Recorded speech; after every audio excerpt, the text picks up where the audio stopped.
Akatambi ko busegu kayina masawo ngenda banka kutusaako ate ya Spice Dana ne Shiba mukwano anti katandika butandisi bajjo hatabukidde Wike Benda byonna n'ebisinga kawombirina ngenda bambi kutusaako nenga sinakongerayo badde nkusaba video no jimpede like ate sobola okuba nga yeyogera era nga nkubaza gwe no mulungi subscribinga ku Wanda Boy UG timukwano wakola chamanyi nnyo ddala era nga n'abatana ku subscribinga darling berango subscribinga kona ku notification bell yetu beringa bugire tutekayo mukwano gwasuka ozifuna nenga serabize hajat kadodo na kulombera edduwa byonna ebyekute ennebitera nga nkujukiza go wenna yagala okulanga naffe atoso tukonako ku namba esimu wansa wati ne tukuyamba nga sikuresizayo anti nkujukiza Brian White yali muradde era nga bavaye ne batukakasani batugama mbuno lyali dogo kakati nno anti akomyewo mu season eyokubiri era nga ekyo kyolengerawo afulumiza komiti oba abantu abageno banga bakwasaganya foundation eno jagendo kubatenga atandika essawa yonna era natugamba list endala essawa yonna egenda kufuluma naye mukwano kulune nagenda okwata ku nsimbiye anti ogenda kuba wa mugaso lwansonga ku mulundi guli eri anti abalya mmere bali banjira nga ku list eno ndabyeko Jennifer Nakangubi kuliko bakasuku kuliko bani bashafiki mukwano bonna kwe bali ati bagenda banga ensonga endo bakola ki bagikwasaganya byebyo nno naye ate nga nkujeyo yes Spice Dana ne Shiba anti katandika butandisi Spice Dana yafulumya akayimba ke bali bageya kakati ye Shiba essawa yonna afulumya omubisi anti avudde na posting anagamba nze ndi mubisi sefa sansowera atokimanyi zefasa ebibala era abantu batanikidde okugamba nti eno gundi etukira ddala ku Spice Dana mu Spice Dana yenswera era bira yefasa omubisi mukwano luno ddo lutawula bana ababiri anti lwakatandika butandisi era nga yonna neje binagwera inze nawe era nga essawa yonna munaku ntono nnyo okuva kati akayimba kashiba kape kagenda fuluma yatusubize kagenda fuluma ku Valentine era nga ko mukwano tukalinze naye atengeyo nayo tuvuzeyo ate ye Bashwa Miki mukwano anti bigayita mu nkubo ntono ne Miki yawukana era nga Miki yalabikiddwako mu katambi akalala nga lino omusajja omulago wenna aketaaze atojjaba ojam inbox nate kankutereko mwana muwala leero bya postinze ate mali nkongereyo ekirungi si nze bwe mbala nti nno sikutwala ennyo wala simala gazaalazaala ejji lyange ndikodowalira tetulina teri musajja amenyanga go wakyawa ng'omulinamu omwana anti terukoma wetuli naye ate nga nkujeyo oyo ye Charles wa Asia mukwano anti nakugambye olunaku lwaleero agenda kuba agenda mu operation bambi alusazi zimuluma kwogasseko n'ebirwadde ebirala era nga batugambye lumbuye kinga tannavayo kuba ate ng'ayogera ku nsonga eno omanyi y'omu abeerawo update ku bantu lwaki Charles tannabakola ki tannaba kumwongerako naye nga ye Charles mukwano yeetagira ddala essaala zamwe ate okuba nga aterera kambi kutuseeko ate mali nkomewo General abdomen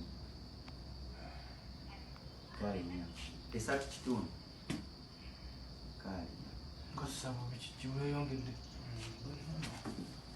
nja kuterera funa wamanya kuyokoza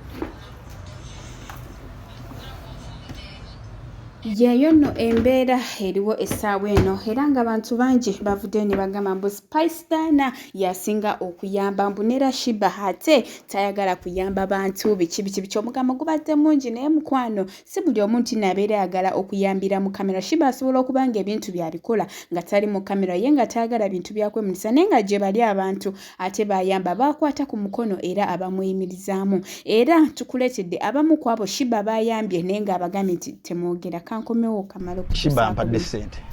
ne mugaa kwadde sente meka ampadde miliyoni emu ne mugamba nga tomwogeddeeko nangamba ŋŋaanyi ojja kibuza ibinlagu nangamba ŋŋaanyi angambye toyoge ne mubuza kwadde sente meka nangamba ampadde akadde ate kulwawo esimu ya Evelyn ojja mukubira omubuuzi mukubire wano lidako tumalirize nkuwa abalala Rachel oyogeddeko naye Rachel yalinga mukwano gwange takugamba ako Shiba bwe yamusasulira video yamugamba atanga amazo gimusasulira awo tangamba nga wote toyogera nagenda abuza abantu be Makindi eri Shiba jasula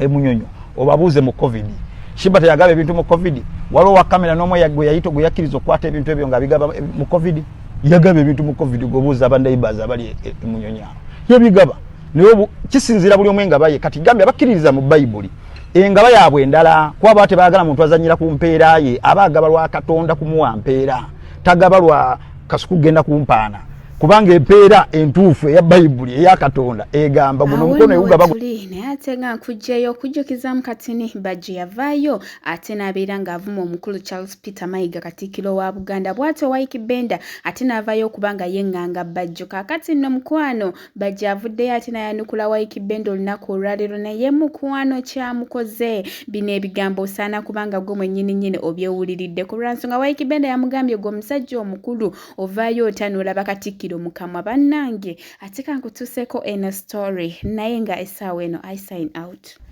Tambuza ka video kano katuuke ku kawarata Waikibenda. Waikibenda oli musajja mukulu ogenda myaka 45. Nze ndi mwana muto wadde nkusinga bye nkusinga. Bami ndaba olafuuba n'okufuna erinnya. Buli kyokola nkulaba ogezaako oli mukulafuuba n'ofuna erinnya lyagaana Waikibenda. Nina ensonga zange 5 lwaki sigenda kuvuma. Ensonga esooka tozitowa. Toli muyimbi, toli munakatemba, toyina kintu kyoyogerako ne kizito. Era nakoze ensobi. Soka ddayo kwetondera abantu mwenna. Owedde abannenye okuvuma Waikibenda okumuddamu. Nabadde nkaddamu kategere nti sikayimbi kaako nakakupa. Era mwena abaga nti Bajje onziramu buli omu. Ekyanzizaamu ka Waikibenda bali kawadde nga kanfuma ku mawulire nkagala kafuna ekyo kye nakawadde. Manyina baga nti buli mugwagwa ngenda muwa emmere ye. Naye kati mpeddemu amaanyi ndaba tekalina obuvumo kasonda busonde kateekayo kapa kateekayo mbizi ze Bajje okuvuma embizi oba mpadde ekitiibwa.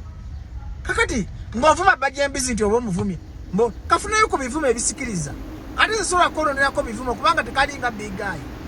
Tekazitoona kutuuka mu hafu ya bigayi tekawera muntu mulamba katundutundu kakoota bw'oba mbizi gy'otadde Waikibenda oli koota ya mbizi oli koota ya mbizi ate ng'erimu amagumba naye kati nawo naffe banaye n'ebivumo byalaba sobola kukoona bivumo byange mubiteeka kwa Waikibenda oba kale obuyimbi mwenna mwesonde mbakube mulengo nze zigwamu amaanyi kati nze nziremu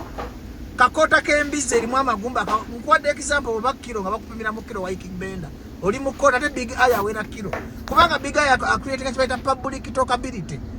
negwe toyina music toyina chokwatako nekirala mukisa nagambye oliko ekisiraani ne bwotula mu kolabo ya muntu efa toyina lulimba lobala wayimba obanga ina walaba lwagaana kakati ze banaye munsasireko bannayuganda bamama mwena abangoberera ebivumo bya Waikibenda sibiina kwatazitowa